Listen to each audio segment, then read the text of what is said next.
Canada has another major immigration problem, and I think this one might be even worse than others because the wrong things are being talked about to the point where we are being lied to and it is being mismarketed completely, where Canadians now feel like they have to be on the side of it or else they're the bad ones, and they make you feel bad and they guilt trip you into it. And what I'm talking about is the recent spike in asylum claims, because what has been going on is clearly just economic migration being hidden through asylum, because it's a level of protection that they can use so that they say, oh, don't you want to help these people? And in this very video, we have Canadians talking about points that are just incorrect. And I was so mad when I heard them being interviewed and saying these things, but then I had to take a step back and remember this is what's being talked about when it comes to this exact thing. So these people have been tricked. They just don't know. So I'm going to give them some level of grace and benefit of the doubt, because the stuff we're going to talk about here, most people don't even know it is happening. Let's get into it. Dispute is developing between Ottawa and New Brunswick. The feds are planning to relocate tens of thousands of asylum seekers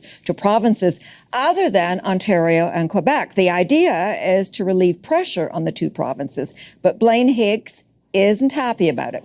CTV's Sarah Plowman talked to the Premier today. And Sarah, what are his objections? Sandy, Canada's immigration minister and New Brunswick's Premier Blaine Higgs are sparring over a proposal to bring more than 4,000 asylum seekers to this province, when right now there's fewer than 400. Ottawa is proposing to move tens of thousands of asylum seekers out of Quebec and Ontario. New Brunswick has fewer than 400 asylum seekers now. The Premier criticized the proposal yesterday. The Justin Trudeau government is considering a plan to send 4,600 asylum seekers to New Brunswick without providing any financial assistance or any opportunity for us to have the ability to build the resources. The allegations by Premier Higgs are largely fictitious. We at no times have said that we would impose asylum seekers on provinces without financial compensation. Canada's immigration minister says he got a different indication from New Brunswick. Is that they didn't want asylum seekers with or without compensation. In order to... Well, let's go into the compensation, because this is something that's very important. Again, the article that I'm going to show you is something, I'm going to link it down below, but these are the conversations you need to have when people start to talk about the bleeding heart liberal stuff of, oh, we need to protect these people, we need to help these people. Look at this. So we have this article from Jamie Sarkanak. I don't know who he is, but this article's great. And he says, don't burden the rest of Canada with asylum seekers, change the rules. And it's 100% correct. New Brunswick is tiny. Sending over almost 5,000 people would be such a massive impact, like just en masse, just doing that. And he talks about all sorts of things. And yeah, Prime Minister Trudeau asked for asylum seeker surge in 2017. And boy, did he get it. Yeah, of course he got it. And then here's the plans, the actual numbers that they're talking about moving around. A federal plan under consideration would send around 28,000 asylum seekers to Alberta, 32,000 to British Columbia, 5,000 to Nova Scotia, and 4,600 to New Brunswick. Nova Scotia and New Brunswick are tiny. This would be crazy when those provinces are already dealing with housing issues and all of that stuff. And here's the thing that's so disproportionate to their population, like we're saying. But the other thing is, right now, almost all of the asylum seekers end up in Ontario and Quebec. And I am an Ontario resident who is sick of getting, pushed out of freaking wanting to enjoy spaces because of all the people who are here. And, I clearly see this. I have to deal with this every day. And I don't know, comment down below if you agree or disagree with this.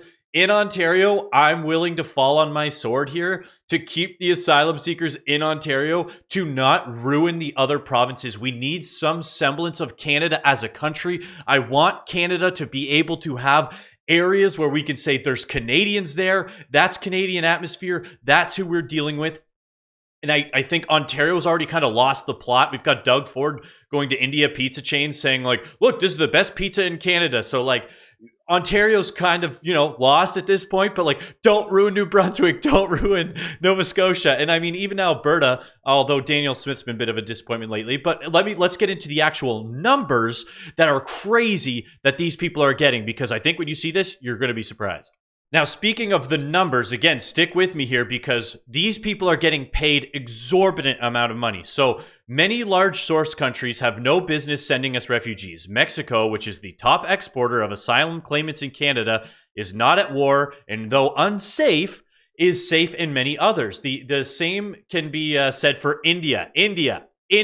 Not that we don't already have enough Indians scamming their way in through LMIA, scamming their way in through student visas, and the pipelines that we've seen and we talked about on this channel.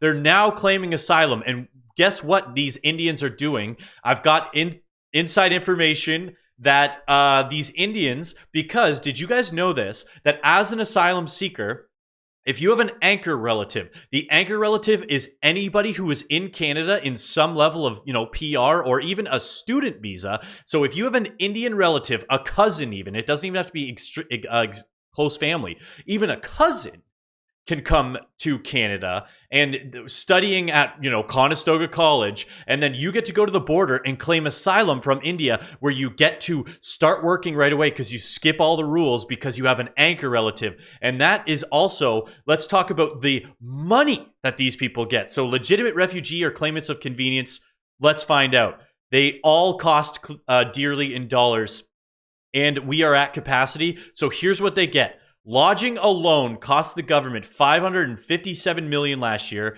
Claimants received an average of $224 per day for accommodation. Do you guys receive anywhere near that in benefits from the government? And which works out to $82,000 per year. And guess what? The average asylum claim, he has it that it says it usually takes 2 years to process the claim. People fight it. So I've heard numbers that it takes 3 to 5 years. Like that's the official government assumption is it's going to take 3 to 5 years. So that would be 82,000 minimum times 2. So these people can just show up at our border, get paid 82,000 for 2 years, so 164,000, and then just go, oh, my asylum claim didn't go through. No big deal. I'll just head back to India, and they made 164 grand for hanging out for 2 years. Not bad for them. So when I saw this stuff, and the argument that has shifted and why we need to talk about this is because everybody thinks asylum is refugees. It's not. It's not the same thing. It's a totally different way that they're claiming their way in. And now what's happening is they're going, oh, don't worry. We'll send it all to the other provinces. We'll ruin your communities. And but we'll pay you the money. You'll get the compensation. And that's what's so frustrating. And I found this video which was really interesting as well. And it just talks about the surge in asylum seekers and why some of them are doing that. After this video, we are going to show what Canadians are saying in Alberta, because that's the part that made me really mad. But let's get into this. In an unprecedented development, Canada has seen a dramatic rise in asylum seekers from India, with a staggering 500% increase. In the second quarter of 2024 compared to the same period last year, this surge raises important questions about the factors driving this trend and its implications for both countries. Topics discussed in today's video update: record-breaking increase in Indian asylum claims, comparative global context, reasons behind the asylum surge, and lastly, we'll discuss the impact on Canada's immigration system. Resume the video and tell you about the record-breaking increase in Indian asylum claims. The second quarter of 2024 saw approximately 6,000 asylum claims from Indian nationals at Canadian airports, marking a more than 500% increase compared to the same quarter in 2023. This number surpasses the total asylum claims from India for the entirety of 2023, highlighting the rapid acceleration of this trend. Let's now talk about the comparative. So the reason that this happens is because once the word gets out in the Indian community that they can scam their way in, it is a gold rush. They just rush to the door because and listen, to their credit, if the government is going to offer this stupid of programs and they're going, hey guys, you're dumb enough as a government perspective to just give us unlimited free money, let us through the door, you kick us out after 2 years with no repercussions, yeah, they're gonna line up. You've basically encouraged it. Global context. While India's surge in asylum seekers is notable, other countries, such as Bangladesh and Nigeria, have also seen significant increases. However, India's growth outpaces most other nations, making it a unique case that warrants deeper examination. Are you wondering about the reasons behind the asylum surge? Several factors contribute to this surge, including political instability, social unrest, and economic challenges in India. The last one being the most important, economic challenges. There's no worry about political instability for the people in India because I even see online Indians say, oh, India's crushing. It's part of BRICS. It's going to be the next superpower. Oh, yeah, sure it is. But yet you guys are coming here, claiming asylum, taking our money. Additionally, reports suggest that increased scrutiny by the Canada Border Services Agency, CBSA, may be prompting more visitors to seek refuge upon arrival, though CBSA has denied these claims. What's the impact on Canada's immigration system? The dramatic increase in asylum seekers from India presents challenges for Canada's immigration system, including longer processing times and resource strain. However, it also offers opportunities for Canada to reinforce its reputation as a humanitarian leader, albeit with the need for careful management of the increased demand. As Canada navigates this surge, the world will be watching how it balances its commitments to providing refuge with the practical challenges of a rapidly growing number of asylum claims. And this is what was the most frustrating thing. There are people out there who legitimately need asylum who weren't able to come through a refugee process or whatever it is.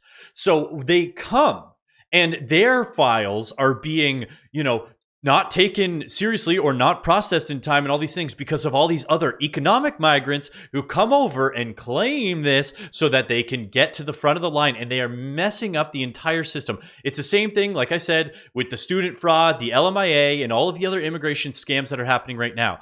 Unless you are watching this, Canadians need to have way more kids. If you're Canadian and you're watching this, have more kids. If you're not Canadian and you're watching this, I don't know.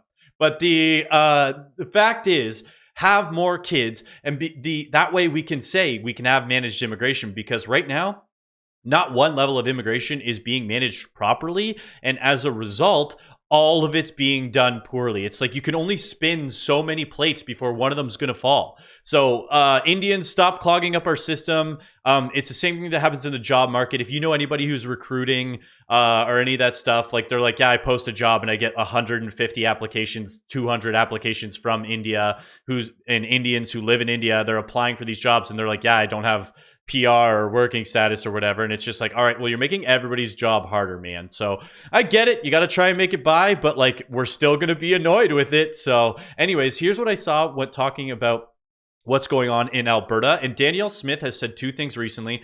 She said she wants to grow her province through immigration, which, guys, if you're in Alberta, start doing some sex so that you can make more kids so that we can stop this trend, because I'd like to protect Alberta if we can. Not that it's, some charity that needs to be protected, but I like the idea of Alberta remaining strongly Canadian. And so there was that. And then she also sent one of her, members of the assembly to re-education because of some woke nonsense. Anyways, Danielle, smarten up, gal. We got to figure this out. But this video, we will see the Canadians talking about the annoying stuff and why they're wrong. Still, the number of people coming here is too fast. Alberta's premier is upset about a federal effort to spread about 200,000 asylum seekers across Canada. She says the working formula, based on current population, would put Alberta's share at about 28,000 people. Danielle Smith says our province doesn't have enough classrooms, hospital beds, or homes to grow any faster. We're looking at now people living in shelter spaces, people living in campgrounds. That is not good for the newcomers who are coming here. There just isn't the housing stock.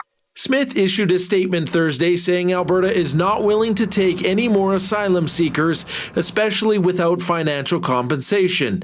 But the federal immigration minister fired back, saying Alberta has refused to take part in the working group dealing with the issue, so Smith doesn't know what she's talking about. Clearly, there's a responsibility of provinces to take on asylum seekers to ease the pressure on their colleague provinces in Ontario and Quebec, and we expect provinces to follow suit.